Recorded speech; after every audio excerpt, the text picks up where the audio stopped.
Hello to all my friends out there. Well, you see, I got some new home decor. I am so happy. I've been doing the feng shui, and it is not easy to do. I did it several years ago, but it takes time. For one thing, you might not even know what you like me. So today I was in the thrift store, and I bought this stuff, and I like it so much better because it's not cluttery, it's not junky, and I will be able to sell the other stuff. You know, the chicken and the rooster, those are good quality chickens. I just happen to like this better. The feng shui and the home decor is coming along, and you can't see this, but let me see if I can show you. This is actually a really nice wood. See, it's wood carving, and it looks so much better than all those baskets. And then, so I got that for about $6.50 because I used my coupon. And then this is a pretty good pot. And the thing about this stuff is, and this is a solid wood bowl of some sort. So the next time I go to the swap meet, I will sell. Home decor is very, very easy to sell. I sell it really cheap, and the next time I go, I will show you. So I'm very happy. I think my feng shui is finally starting to look pretty decent. I posted some of it on my Twitter. Okay, this video is a creative approach to the recession that is like no other. So people are saying this is a recession like no other. I think that is true. We had the pandemic, we had the election, we had the trade war, we still have it, and we have the U and the R war. So this is just in 2 years. So what I want to do, I don't think we can just look back to the last Great Depression. I don't think that's going to work. I think we have to take this one one day at a time, and I think this is a 10-year recession, and I think this is year 2. And so I am calling this a mini depression at this point. Okay, so now, I think there's a different approach to possible recession and mini depression. First of all, a lot of times they don't tell us everything. Like during the pandemic, they didn't say, hey people, no. You know, they go, oh, we didn't want to panic the population. Same thing in the U war. They didn't tell the people. So the creative approach that I am taking is stability now or keeping up appearances. This is what they did during the Great Depression. You know, nobody had money. Everybody, you know, was all tattered and messed up. So stability has to be created day by day by day. That means I did a pretty successful video, and it was I noticed the penny pinchers seem to be doing okay, and that is really true. So starting right now, we want to say to ourselves, if I knew there was a looming depression, would I be spending? A little yes, not too much. Prepare for 10 years, year 2, 8 left, but these could last 20 years. So that is why the things we do today are so vitally important.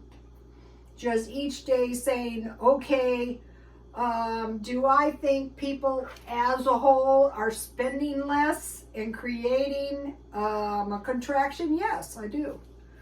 Okay, so one thing we want to look at is housing. And the reason housing is bad, I should know. The owner wants his apartment back. You're 30 days. I mean, it's happened to me so many times.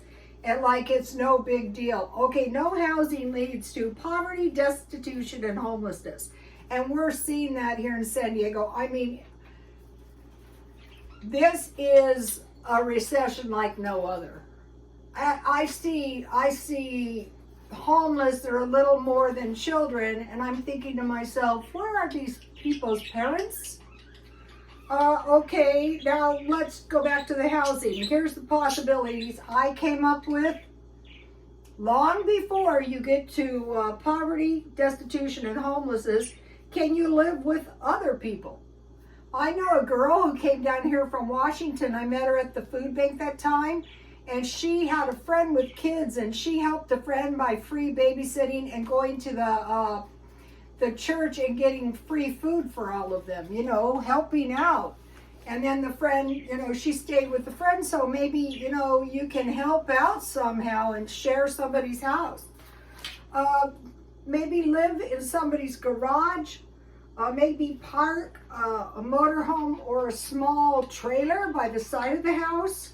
Out here, you can buy a decent shed for $700. Maybe someone, you know, San Diego is pretty warm. And then there's car dwelling. And so if you live in a place where these things are not possible, you might want to relocate now. Okay, number 4, don't buy new things until the old ones are wore out, broken, you know, cannot be fixed, especially like cars.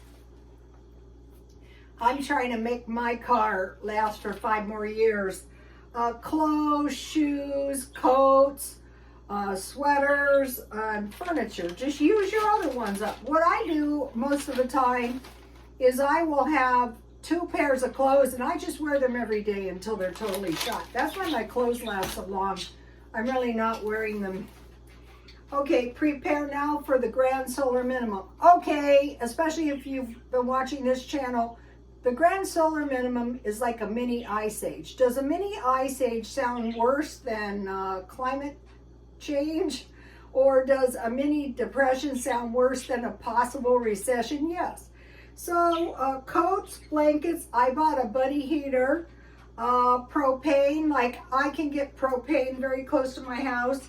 Prepare for power outages. Best thing is, okay, mostly all civilized, you know, civilization live far above the equator and are probably going to be affected by the grand solar minimum. So a strategy would be live as close to the southern border like I do as you possibly can. It's going to be warmer.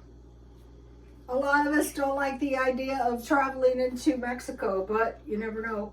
And so the thing about the cold is if the power should go out, could I survive?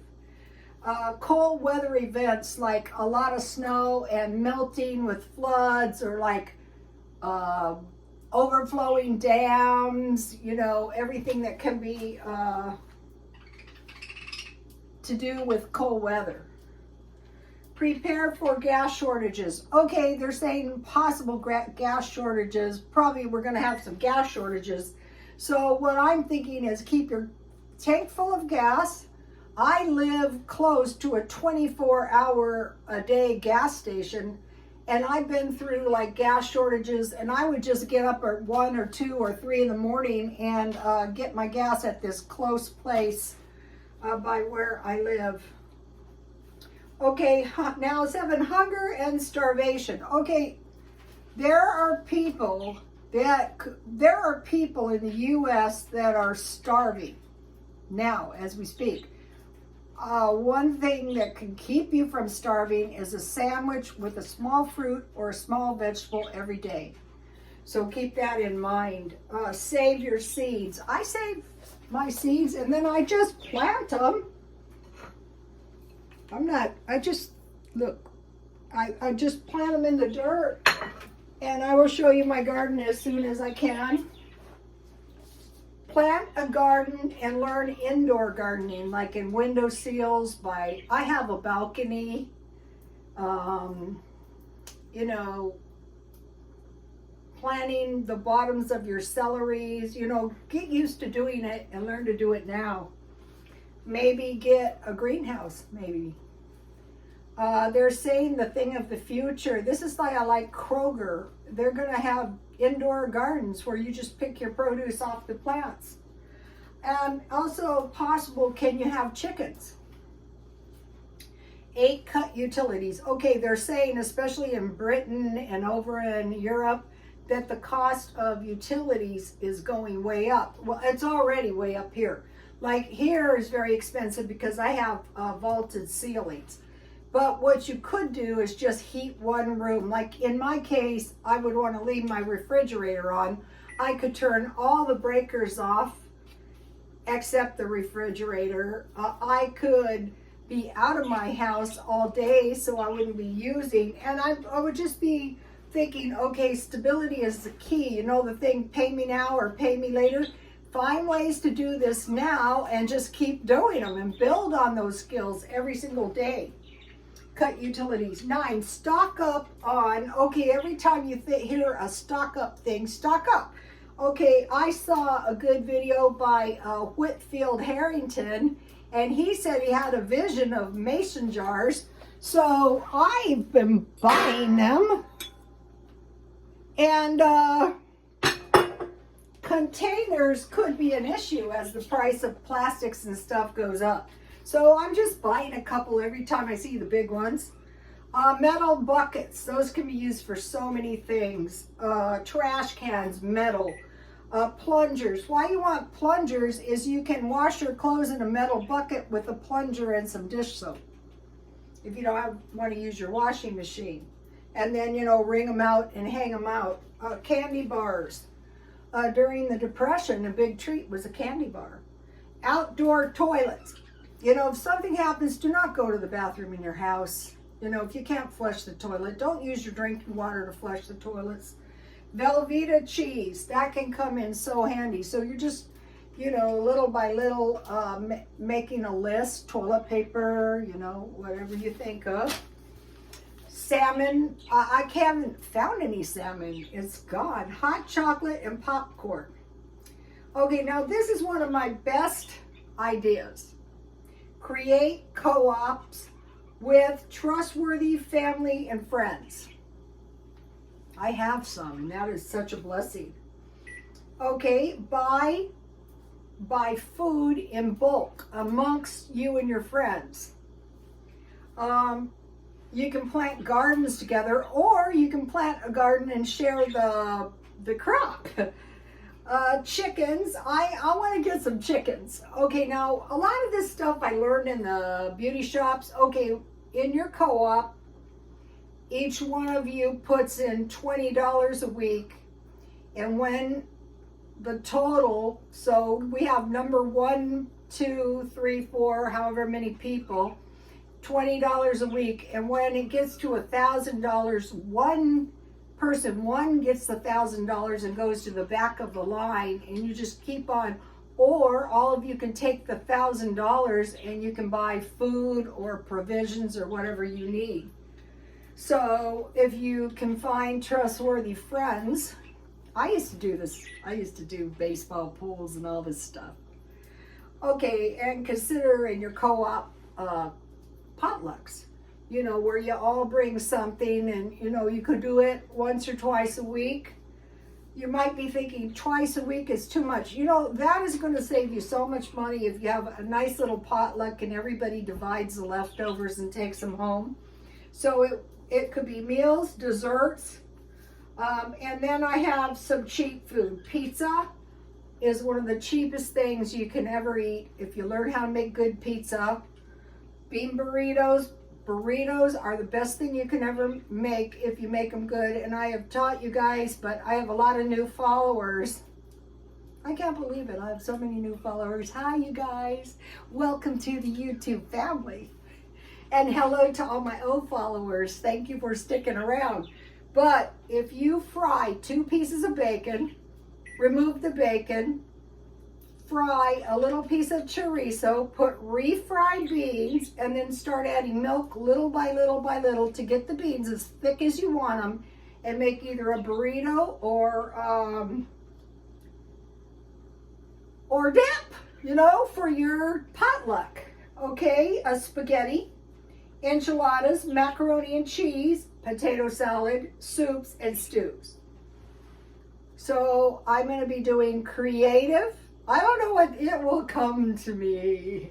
So you guys, I love my new home decor on a budget. Everything is on a budget.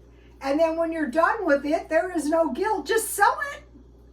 Okay, you guys, please like, comment, and subscribe. And God bless you all.